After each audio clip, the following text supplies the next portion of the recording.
Sir, Mr. Burkhoff was investigated by the U.S. Secret Service, not by the FBI. I don't know specifics. What I do know is that there was no swap or concession, and it's my understanding that his release... So we didn't get anything for it? Sir, to the best of my knowledge, there were no swap or concessions. Well, why do you think we... I mean, you've said Russia, your statements today, formidable foe, foremost adversary, and the threat is current. Mr. Burkhoff has been described as an asset of supreme importance, one of the most connected, skilled, malicious hackers ever apprehended by U.S. authorities, and you don't know why we let him go? No, sir, it's a Department of Justice question. But you're the director of cyber at the FBI in the Department of Justice. It's part of the Department of Justice, right? Sir, yes, sir, it is, but obviously we're our own agency. Now, look, I read your bio, and other than the degree from Michigan, it's pretty impressive. You've worked at FBI for like 20 years, right? You've held all kinds of positions. You're the director of cyber, and you can't tell me why we let the most notorious Russian hacker go, and you don't know what we got for it. No, sir. Were you consulted?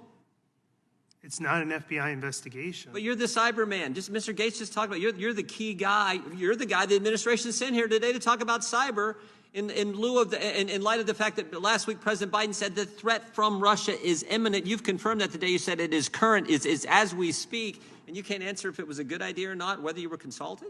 Sir, I don't actually no, to your question, I was not consulted. You were not consulted. Okay. You think it was a good idea?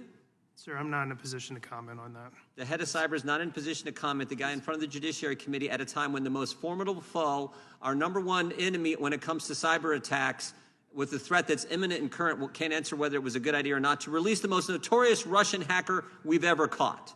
Sir, it was a Department of Justice decision through the U.S. courts process, right? I would refer all the questions on Mr. Burkhoff. Mr. Bornstein, why did you come? So far today, you've not been able to answer questions about Pegasus. You can't answer questions about sensitive investigative matters. Mr. Gates just went through the whole thing on Hunter Biden's laptop. You couldn't answer any questions about that. Can you answer questions about anything today? Can you answer questions about the school board situation, the spying on parents? You know anything about that? Just to correct the record, sir, I actually did answer the questions to 2 representatives about NSO and Pegasus. To your point, I have not answered questions about the Hunter Biden laptop or about the sensitive investigative matters. I was just going to say that, if you let me finish, or about the sensitive investigative matter audit. You know how many threat tags are on parents? How many of the threat tags that say EDU official have been assigned? How many cases now have that threat tag designation? Do you know anything about that? Sir, no. All those questions should be referred to the Department of Justice. Last week, in Mr. Biden's speech, he said this. I mean, just to emphasize, I can't figure this out. He said, when he's talking to business leaders, the magnitude of Russia's cyber capacity is fairly consequential, and it's coming, as we've talked about before and as you've said as well. We'll help you, saying to the business leaders, we'll help you in any way to deal with cyber attacks. Do you think it helps the businesses who the president is asking to do everything you can to shore up your systems? Do you think it helps to release the most notorious Russian hacker we've ever apprehended? Sir, I'm not going to answer any questions about Mr. Burkhoff's Secret Service case.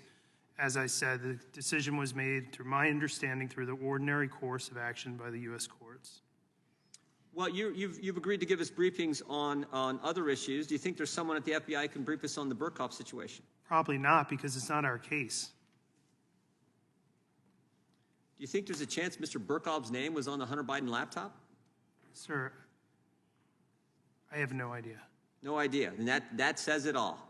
That says it all, because we want someone in front of the committee, as Mr. Gates alluded to earlier. We want someone who can answer these questions about our constituents come up to me and talk to me about the school board situation. They come up and talk to me about the Hunter Biden laptop. They talk about all this. They're concerned with the fact that we had an FBI that has abused the FISA process. Looks like they've abused this sensitive investigative matter process. We've sent letters on it not to get a response. And by the way, we did send a letter to the Biden administration on the Burkhoff situation, ask them to respond by 5 o'clock yesterday. Got no response from them, and then the guy we send today, or the guy comes in front of the committee today, can't answer any questions about that either.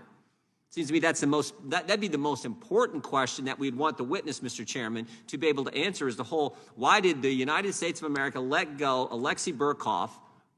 Why did we release him, put him on a plane back to Moscow when this is the biggest cyber threat we face is from Russia?